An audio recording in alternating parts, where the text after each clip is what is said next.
Au nom d'Allah, le clément, le miséricordieux.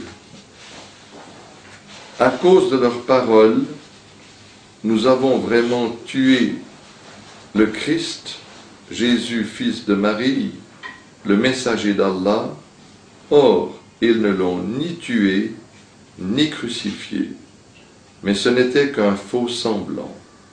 Et ceux qui ont discuté sur son sujet sont vraiment dans l'incertitude. Ils n'en ont aucune connaissance certaine. Ils ne font que suivre des conjectures et ils ne l'ont certainement pas tué.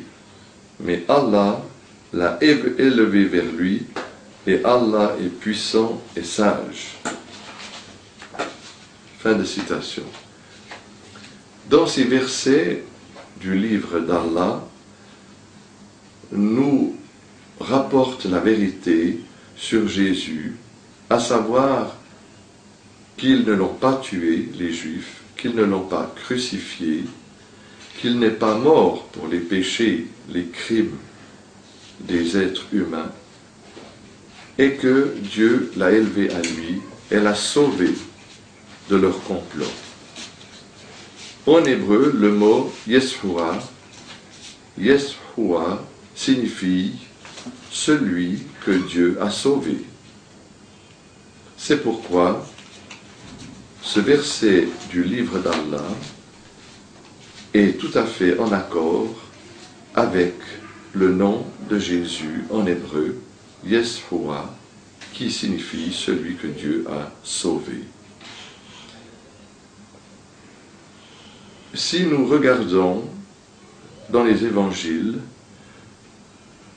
nous verrons que le rite de l'Eucharistie, qui consiste à prendre du vin et à le boire, ainsi que du pain, après que le prêtre ait adressé une prière à son Seigneur, afin que ce vin devienne le sang de Jésus et ce pain devienne le corps de Jésus, ce rite de l'Eucharistie, qui est la base de la religion chrétienne, n'a été cité que dans l'évangile de Jean, était absent dans les autres évangiles. Et aussi lors de ce repas, où Jésus aurait, selon l'évangile de Jean, donné l'ordre à ses disciples d'accomplir ce rite en souvenir de ce sacrifice, lorsque Jésus va prendre le pain et tremper ce pain dans le vin et va le donner à Judas, au moment où Judas va manger cela, il est écrit que Satan est entré en lui.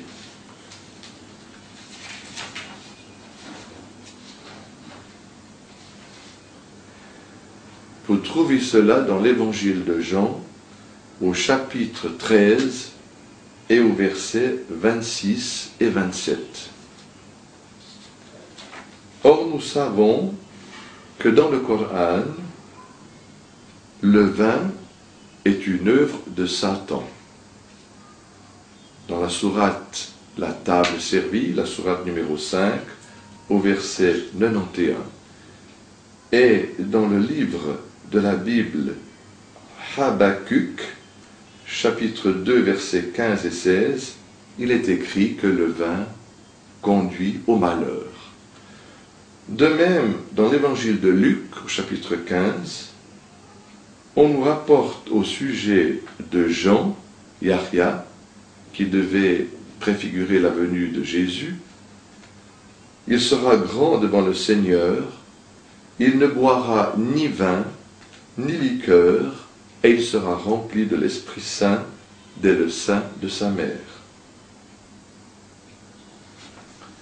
La doctrine de l'Église qui nous enseigne que c'est un acte d'amour que Dieu a fait en offrant son Fils en sacrifice, cet acte d'amour ne l'est pas pour Jésus. Car dans l'évangile de Jean, au chapitre 8 et au verset 40, lorsque les Juifs s'approchent de Jésus pour le tuer, Jésus n'est pas d'accord avec eux. Il n'accepte pas cela. Et les Juifs lui disent, mais nous ne sommes pas des enfants illégitimes, notre Père est Dieu. Et Jésus leur dit, si vraiment votre Père était Dieu, vous ne chercheriez pas à me tuer, et vous m'aimeriez, car je viens de la part de Dieu. Je ne suis qu'un homme qui vous apporte la vérité. Mais votre Père véritable, c'est le diable. Et vous faites les œuvres de votre Père, et il était le premier des meurtriers. Nous voyons dans ces versets que l'œuvre de tuer Jésus n'est pas une œuvre de miséricorde divine, mais une œuvre du démon. Et nous voyons aussi que le vin, étant aussi une œuvre du démon, nous font comprendre que cette histoire de la crucifixion est une pure invention. Mais il y a encore beaucoup d'autres preuves.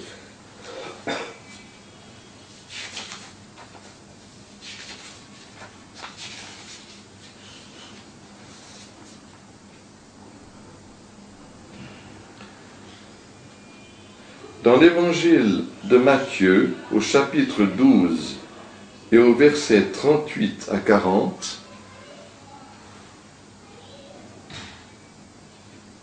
les scribes et les pharisiens juifs viennent à Jésus et lui demandent un miracle.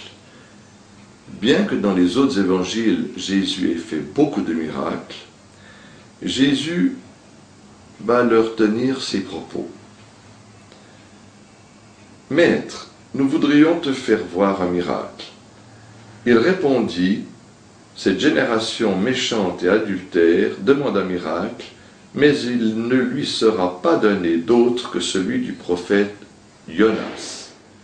Car de même que Jonas fut 3 jours et 3 nuits dans le ventre du grand poisson, ainsi le Fils de l'homme sera dans le sein de la terre 3 jours et 3 nuits. » Fin de citation.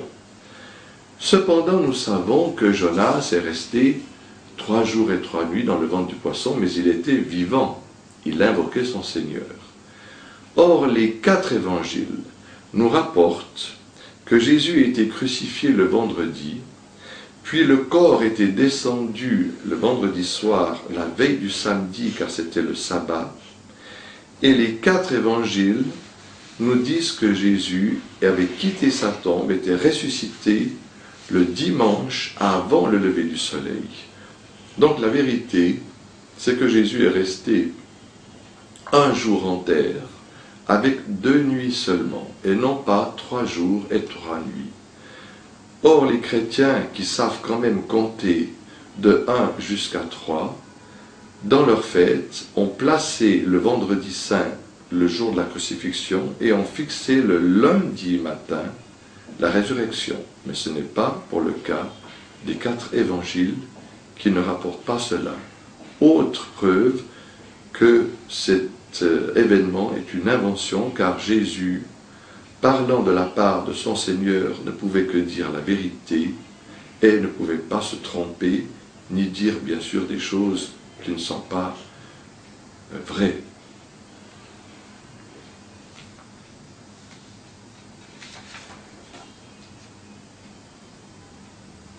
Dans le Coran, dans la sourate La table servie, la sourate numéro 5 au verset 18, Allah dit, les Juifs et les chrétiens ont dit, nous sommes les fils de Dieu et ses préférés. Dit, pourquoi donc vous châtie-t-il pour vos péchés? En fait, vous êtes des êtres humains d'entre eux qu'il a créés, il pardonne à qui il veut, et il châtie qui il veut, et à Dieu appartient la royauté des cieux et de la terre et de ce qui se trouve entre les deux, et c'est vers lui que sera la destination finale. Donc, nous comprenons de ces versets, nous pouvons prétendre beaucoup de choses, nous pouvons croire aussi beaucoup de choses, mais la réalité est tout autre. On peut croire qu'on ne se brûlera pas en mettant sa main sur une plaque, et pourtant, on se brûlera. Donc, Dieu nous dit dans ces versets que les Juifs et les chrétiens, comme d'ailleurs les musulmans aussi, Dieu les punit pour leurs fautes et leurs péchés, et ce n'est pas le sacrifice prétendu de Jésus sur la croix qui pourrait effacer ses péchés.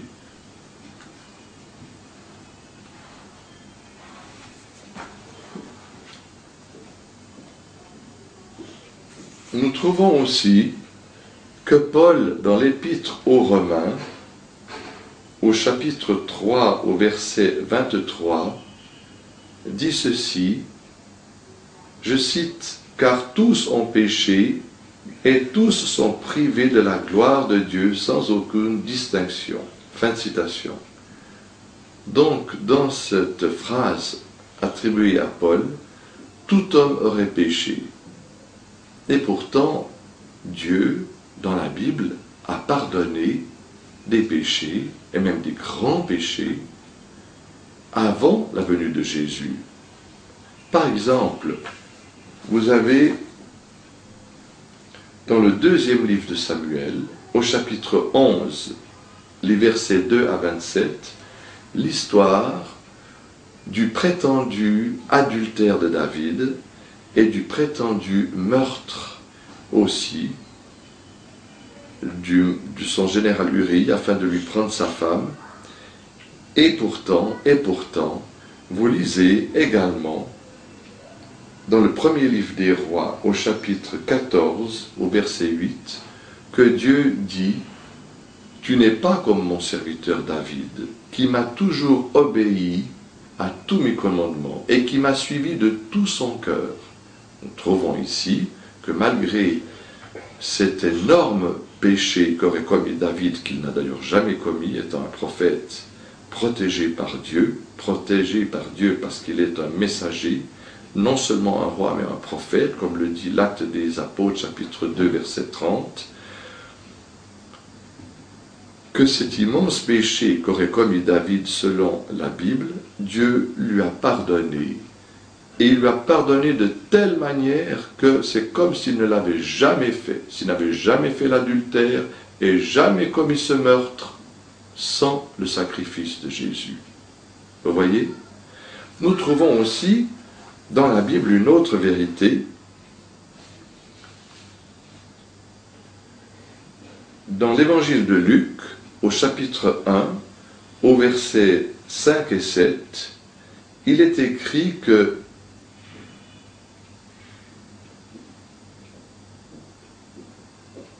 Zacharie et sa femme Élisabeth, qui sont les parents du prophète Jean, étaient tous deux justes devant Dieu. Et ils suivaient tous les commandements de Dieu d'une manière irréprochable. Donc nous voyons qu'il y a des cas dans la Bible d'hommes qui ont été tout à fait justes et irréprochables devant Dieu. Et que Paul, bien sûr, si c'est lui qui a écrit ces paroles, s'est trompé.